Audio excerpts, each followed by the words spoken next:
नमस्कार, आदाब, जय भीम, सत श्री अकाल।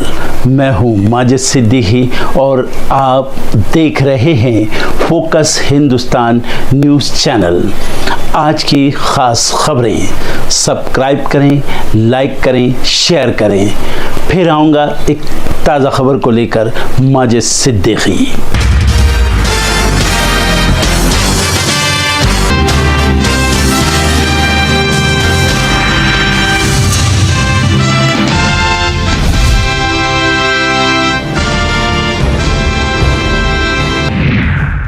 बीजेपी और जेडीयू विधायक दल की आज होगी बैठक। इसके बाद एनडीए विधायक दल की होगी बैठक। नीतीश कुमार चुने जा सकते हैं एनडीए विधायक दल के नेता।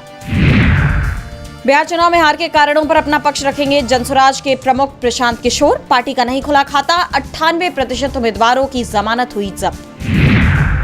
तेजस्वी यादव के विधानसभा में नेता विपक्ष चुने जाने पर कांग्रेस नेता सुरेंद्र राजपूत ने दी बधाई। कहा, ये जनादेश नहीं ज्ञानादेश है। जनादेश होता तो तेजस्वी सत्ता पक्ष के नेता होते। रोहिणी आचार्य विवाद पर आरजेडी चीफ लालू यादव का पहला बयान आया सामने। कहा, यह पारिवारिक मामला, मैं इसे सुलझा लूंगा। पार्टी नेताओं को जमीन पर काम करने की दी सलाह। दिल्ली एनसीआर और सिंधु गंगा सबसे प्रदूषित। हर व्यक्ति रोज 18 से 20 सिगरेट के बराबर जहरीली हवा में ले रहा सांस। अंतर्राष्ट्रीय और राष्ट्रीय पर्यावरण रिपोर्ट्स के ताजा आंकड़ों में खुलासा। दिल्ली ब्लास्ट मामले में आतंकी उमर का धमाके से पहले का वीडियो आया सामने। मीडिया रिपोर्ट्स के मुताबिक फिदायीन हमले के बारे में बता रहा आरोपी, हमास की तरह ड्रोन हमले की थी प्लानिंग। दिल्ली ब्लास्ट को लेकर ईडी ने फरीदाबाद की अल-फलाह यूनिवर्सिटी में की रेड। दिल्ली में ओखला स्थित ऑफिस समेत यूनिवर्सिटी के ट्रस्टी और संबंधित व्यक्तियों के 25 ठिकानों पर चल रहा सर्च ऑपरेशन। सीजेआई बीआर गवाई की अहम टिप्पणी। बोले, न्याय की सक्रियता जरूरी, लेकिन ये आतंक न बने। नागरिकों की रक्षा करने कोर्ट को आगे आना पड़ता है, लेकिन इसकी भी एक सीमा। केरल के बाद तमिलनाडु में भी वोटर लिस्ट के इंटेंसिव रिवीजन का बॉयकॉट। केरल सरकार एसआईआर रुकवाने सुप्रीम कोर्ट पहुंची। 12 राज्यों में अब तक 50.11 करोड़ फॉर्म बटे। कांग्रेस ने आज 12 प्रदेशों के शीर्ष पदाधिकारियों की बुलाई बैठक। इंदिरा भवन में एसआईआर के खिलाफ रणनीति पर होगी चर्चा। राहुल खड़गे की मौजूदगी में अहम मानी जा रही ये बैठक। अपदस्थ पीएम शेख हसीना को फांसी की सजा सुनाए जाने के बाद बांग्लादेश में हिंसा। सड़क पर अवामी लीग समर्थक। अब तक 2 लोगों की गई जान। बांग्लादेश की अंतरिम सरकार के खिलाफ पूर्व पीएम शेख हसीना ने भरी हुंकार। कहा, लोगों की मदद से हम इस कट्टरपंथी रेडिकल यूनुस को सत्ता से हटा देंगे। मेरा मकसद देश को बचाना। संयुक्त राष्ट्र सुरक्षा परिषद ने अमेरिकी राष्ट्रपति ट्रंप के गजा पीस प्लान को दी मंजूरी। 13 देशों ने किया समर्थन। विरोध में नहीं पड़े एक भी वोट। प्रस्ताव के तहत गजा में अंतर्राष्ट्रीय सैनिकों की होगी तैनाती। फ्रांस से 100 रफाल लड़ाकू विमान खरीदेगा यूक्रेन। राष्ट्रपति जेलेंस्की ने फ्रांस के राष्ट्रपति मैक्रो की मौजूदगी में किया समझौता। रूस के खिलाफ अपनी सैन्य शक्तियां बढ़ाने में जुटा यूक्रेन। मेयर चुनाव में जोरदार टकराव के बाद अब व्हाइट हाउस में राष्ट्रपति ट्रंप से न्यूयॉर्क के मेयर ममदानी की होगी मुलाकात। ममदानी ने शहर की महंगाई और स्नैप कटौती के संकट को कम करने में मदद की जताई उम्मीद। 8th पे कमीशन के बीच 16वें वित्त आयोग ने राष्ट्रपति को सौंपी रिपोर्ट। पीएम से मिले सदस्य। गोल्ड इंपोर्ट में रिकॉर्ड 3 गुना उछाल। 1 साल में हुई जबरदस्त बढ़ोतरी। इनकम टैक्स एक्ट 2025 लागू होने से पहले बड़ा अपडेट। 1 अप्रैल 2026 से बदलने जा रहे आईटीआर और टैक्स नियम। दिल्ली मेरठ एक्सप्रेसवे पर दोपहिया वाहन रोकने के दावे हवाई। खूब भाग रही स्कूटी और बाइक। 20,000 जुर्माने का है नियम। गैस पाइपलाइन डैमेज होने से धीमी पड़ी मायानगरी की रफ्तार। सीएनजी पंप के बाहर लगी गाड़ियों की लंबी कतार।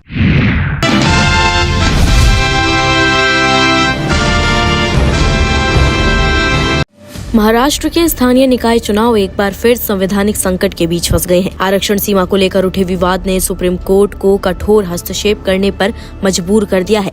अदालत ने साफ संकेत दिया है कि यदि राज्य सरकार ने 50% आरक्षण सीमा को पार करने की कोशिश की तो चुनावों पर रोक लगा दी जाएगी। स्थानीय निकाय चुनाव दिसंबर 2025 तक कराए जाने की प्रक्रिया शुरू हो चुकी है, लेकिन 2022 की जस्टिस JK बंटिया आयोग रिपोर्ट एक बार फिर विवादों के केंद्र में है। इस रिपोर्ट ने ओबीसी वर्ग के लिए 27% आरक्षण की अनुशंसा की थी और यदि इसे लागू किया जाता है तो कुल आरक्षण 50% की संवैधानिक सीमा से ऊपर चला जाता है। यही वो मंथन है जिसने आज की सुनवाई को बेहद गंभीर और निर्णायक बना दिया। सुप्रीम कोर्ट की 2 न्यायाधीशों वाली बेंच जस्टिस सूर्यकांत और जस्टिस जय माल्या बागची ने बेहद सख्त लहजे में कहा कि किसी भी परिस्थिति में 50% की सीमा पार नहीं की जा सकती। अदालत ने राज्य सरकार को चेतावनी देते हुए कहा कि यदि आरक्षण की सीमा का उल्लंघन हुआ तो अदालत चुनाव रोक देगी। कोर्ट ने यह भी साफ कहा कि उसकी शक्तियों को परखने की कोशिश न की जाए। राज्य की ओर से सॉलिसिटर जनरल तुषार मेहता ने तर्क दिया कि नामांकन प्रक्रिया चल रही है और अदालत को इसे बाधित नहीं करना चाहिए, लेकिन कोर्ट का जवाब साफ था। हमने कभी नहीं कहा कि 50% से अधिक आरक्षण संभव है। आदेशों की गलत व्याख्या मत कीजिए। अदालत ने यह भी स्पष्ट किया कि नामांकन शुरू होना किसी उल्लंघन को वैध नहीं बनाता। अदालत ने कहा कि यदि इस तर्क पर जोर दिया गया तो वो चुनाव प्रक्रिया को रोकने का आदेश देने में देर नहीं करेगी।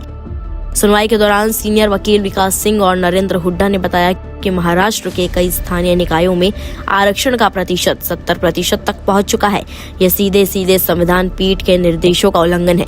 इन दावों पर सुप्रीम कोर्ट ने तत्काल गंभीरता दिखाई और राज्य सरकार को नोटिस जारी किया। अदालत का ये कदम इस बात का संकेत है कि पूरे मामले को बेहद कठोर नजरिए से देखा जा रहा है। वहीं आपको बता दें, जस्टिस सूर्यकांत ने स्पष्ट किया कि बंटिया आयोग की रिपोर्ट अभी सब जुडिस है और जब तक इस पर अंतिम फैसला नहीं हो जाता तब तक चुनाव उन्हीं नियमों के तहत होंगे जो 2022 से पहले लागू थे, यानी वही पुराना आरक्षण पैटर्न जिसका कुल प्रतिशत 50% की सीमा के भीतर था। जज ने यह भी कहा कि अदालत के सरल आदेशों को अधिकारी जटिल बना रहे हैं और यदि स्थिति सुधरी नहीं तो नामांकन प्रक्रिया तक स्थगित करनी पड़ सकती है। वहीं सुप्रीम कोर्ट ने महाराष्ट्र की वो अधिसूचना भी रद्द की जिसके तहत 27% ओबीसी आरक्षण लागू करने का प्रयास किया गया था। अदालत ने कहा कि जब तक राज्य सरकार ट्रिपल टेस्ट यानी डेटा, बैकवर्डनेस और प्रतिनिधित्व पूरा नहीं करती तब तक कोई भी अतिरिक्त आरक्षण लागू नहीं किया जा सकता। अदालत ने दोहराया कि 50% आरक्षण कैप संविधान की सीमा है और इसे किसी भी अदालत या सरकार द्वारा पार नहीं किया जा सकता। इन सबके बीच महाराष्ट्र के स्थानीय निकाय चुनावों की स्थिति पहले से अधिक पेचीदा हो गई है। राज्य सरकार को अब यह सुनिश्चित करना होगा कि आरक्षण ढांचा संवैधानिक सीमा के भीतर रहे, वरना चुनाव टल सकते हैं। अगली सुनवाई 19 नवंबर को होगी जो ये तय करेगी कि आगे की दिशा क्या होगी और क्या सरकार कोर्ट द्वारा तय की गई सीमाओं का पालन कर रही है या नहीं। स्थिति स्पष्ट है, एक तरफ सामाजिक न्याय की मांग, दूसरी तरफ संविधान की सीमा और इनके बीच खड़ा है सुप्रीम कोर्ट का कड़ा रुख। महाराष्ट्र का चुनावी भविष्य अब अदालत की अगली सुनवाई पर निर्भर है। फिलहाल खबर पर आपकी क्या राय है, कमेंट्स में हमें जरूर बताएं।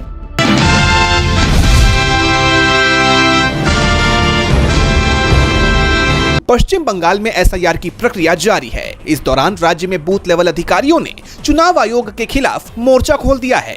बीएलओ ने अचानक काम का बोझ बढ़ने का आरोप लगाते हुए चुनाव आयोग का विरोध शुरू कर दिया है। दरअसल बीएलओ को पहले घर घर जाकर वोटर्स को गणना फॉर्म्स बांटने, उन्हें भरने का तरीका बताने और फिर फॉर्म्स को वापस इकट्ठा करने की जिम्मेदारी सौंपी गई थी। लेकिन अब उन्हें एक और जिम्मेदारी दे दी गई है और वो जिम्मेदारी है वोटरों के गणना फॉर्म्स को बीएलओ ऐप पर डिजिटली अपलोड करना। राज्य के अलग अलग हिस्सों में आयोजित प्रशिक्षण शिविरों में बीएलओ इसी डिजिटल अपलोडिंग आदेश का विरोध कर रहे हैं। इसी को लेकर सिलीगुड़ी और हावड़ा में बीएलओस ने चुनाव आयोग के खिलाफ जबरदस्त विरोध प्रदर्शन किया। उन्होंने चुनाव आयोग पर असहनीय और अनुचित कार्य दबाव डालने का आरोप लगाते हुए काम छोड़ने तक की चेतावनी दे दी है। सिलीगुड़ी के दीनबंधु मंच में चल रहे डिजिटल डेटा एंट्री प्रशिक्षण सत्र के दौरान कई बीएलओस नारेबाजी करते हुए ट्रेनिंग सेंटर से बाहर आ गए। उनका कहना है कि चुनाव आयोग ने अचानक डिजिटल डेटा एंट्री शुरू करने और ट्रेनिंग लेने का निर्देश दिया, जिसे इतने कम समय में पूरा करना असंभव है। हावड़ा में बीएलओस ने शिकायत की कि उन्हें डेटा को पहले कागज पर यानी मैनुअल और फिर डिजिटल तरीके से यानी 2 बार दर्ज करने के लिए कहा जा रहा है, जिससे काम का बोझ दोगुना हो गया है। कई बुजुर्ग अधिकारी टेक्नोलॉजी से अपरिचित हैं और इस अचानक बदलाव से तालमेल बिठाने में उन्हें मुश्किल हो रही है। बीएलओस की शिकायत यह है कि ऐप पर एक फॉर्म को डिजिटल रूप से अपलोड करने में 20 से 25 मिनट लग रहे हैं। उन्हें वोटर की आधार, जन्मतिथि, फोन नंबर, एपिक नंबर जैसी सभी जानकारियां ऐप में मैनुअल रूप से टाइप करनी पड़ रही हैं। इसके बाद 2002 एसआईआर की जानकारी भी दर्ज करनी होती है, सत्यापन करना होता है और आखिर में वोटर की नई तस्वीर भी स्कैन करनी होती है।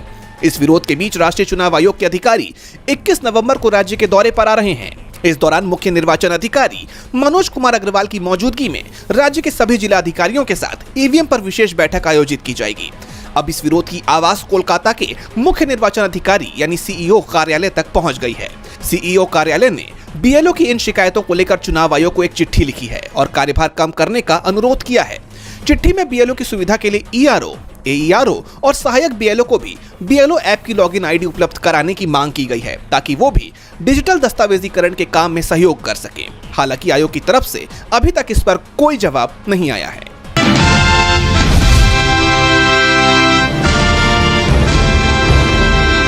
बिहार चुनाव में एनडीए को बम्पर जीत तो मिली ही, साथ ही तोहफे में नतीजों में धांधली के आरोप भी मिल गए हैं, जिसके बाद एनडीए की मुश्किलें बढ़ी हुई हैं और अब कांग्रेस नेता दिग्विजय सिंह के हमले ने इन मुश्किलों को और बढ़ा दिया है। उन्होंने चुनाव आयोग पर निशाना साधते हुए कहा कि ईवीएम में गड़बड़ करने वाले एक न एक दिन पकड़े जाएंगे, उन्हें देशद्रोह के आरोप में फांसी की सजा होगी। बिहार में जो नतीजे आए हैं वो उत्तर कोरिया, चीन और रूस के चुनाव जैसे हैं, जहां सभी वोट एक ही पार्टी को जाते हैं। बता दें, दिग्विजय सिंह ने सीधे तौर पर बीजेपी सरकार को तानाशाह बता दिया है, जिसके बाद एनडीए में खलबली मची हुई है। तो वहीं दूसरी तरफ शिवसेना यूपीटी सांसद आदित्य ठाकरे ने एनडीए में मची इस खलबली को और तेज कर दिया है। उन्होंने कहा कि बैलेट पेपर की मांग को लेकर एक राष्ट्रीय कैंपेन की जरूरत है। आदित्य ठाकरे के इस बयान को लेकर माना जा रहा है कि जल्द ही बीजेपी के खिलाफ बड़ा देशव्यापी आंदोलन हो सकता है, जिससे चुनाव आयोग और बीजेपी की दोस्ती की नींव हिल सकती है और विपक्ष के आरोपों पर मुहर लग सकती है। लेकिन उससे पहले देखना ये होगा कि चुनाव आयोग बिहार चुनाव के नतीजों में धांधली के आरोपों पर कोई जवाब देता है या नहीं।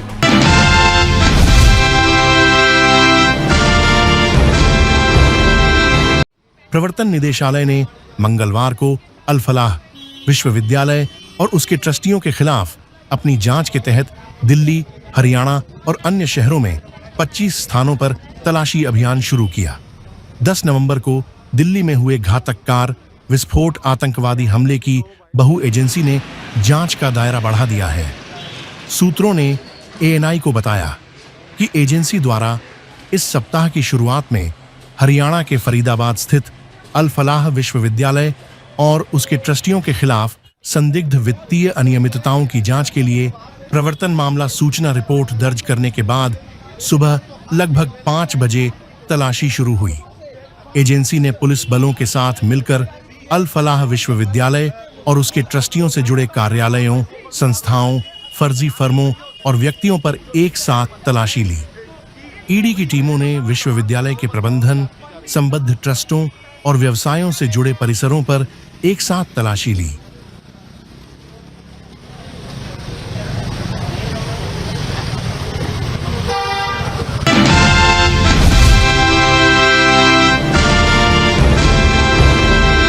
बांग्लादेश की अपदस्थ पीएम शेख हसीना के खिलाफ वहां की अदालत ने सख्त फैसला सुनाया है।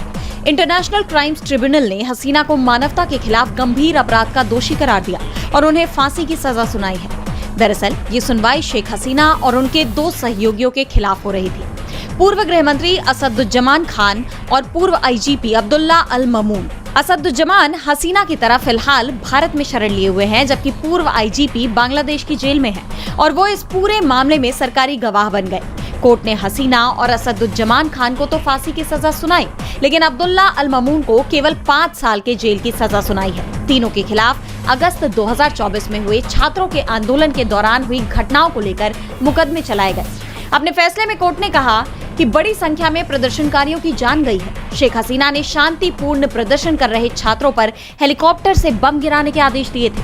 अवामी लीग के कार्यकर्ता कथित रूप से सड़कों पर उतर आए और पार्टी नेतृत्व की पूरी जानकारी में सुनियोजित हमले किए। शेख हसीना की सरकार में सेना, पुलिस और आरएबी ने न्याय प्रक्रिया से हटकर लोगों की जान ली।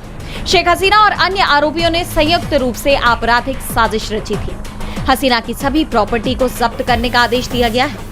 बांग्लादेश के कानूनी प्रावधानों के मुताबिक कोर्ट के इस फैसले के खिलाफ हसीना 30 दिनों के अंदर बांग्लादेश सुप्रीम कोर्ट के अपील डिवीजन में अपील कर सकती हैं। सुप्रीम कोर्ट को 60 दिनों के अंदर इस अपील पर फैसला देना अनिवार्य है। हालांकि शेख हसीना ने कोर्ट के इस फैसले को पूरी तरह नकार दिया। उन्होंने कहा कि ये फैसला गलत, पक्षपाती और राजनीति से प्रेरित है। ये फैसला ऐसे ट्रिब्यूनल ने दिया है जिसे एक गैर निर्वाचित सरकार चला रही है और जिसके पास जनता का कोई जनादेश नहीं है। ये अवामी लीग को निशाना बनाने की कोशिश है। वहीं अवामी लीग ने इस फैसले के विरोध में 18 नवंबर को बांग्लादेश बंद का ऐलान किया है। यानी आने वाले वक्त में बांग्लादेश में काफी उथल-पुथल देखने को मिल सकती है।